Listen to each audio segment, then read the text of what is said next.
Good evening, and welcome to the latest edition of Randall Reads. Tonight I'd like to talk about a book called The Eighth Day of the Week by a Polish writer called Marek Hlasko.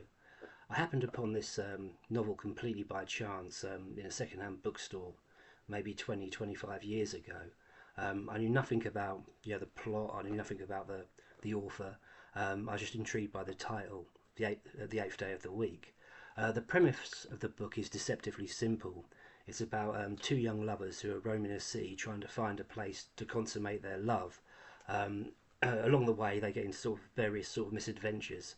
But really, the book is symbolic, I think, of Poland's plight over the 20th century, where they found themselves in between two juggernaut nations in Nazi Germany on one side and Soviet Russia on the other.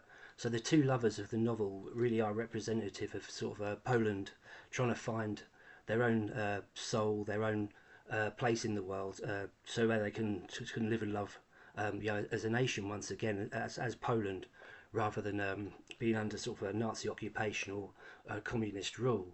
I did a little bit of research after I read this book because I thought it was a fantastic read, and I was just shocked to find out that Laszlo was ostracised from the writing community in Poland, and he ended up just doing loads of strange odd jobs all over Europe, and ended up actually committing suicide in Germany, which is obviously a very sad end.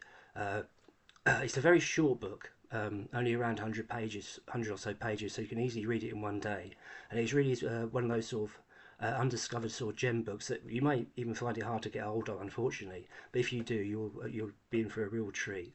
So that's my recommendation for this week. It's called The Eighth Day of the Week by Marek Hlasko. Good evening. Thank you for listening.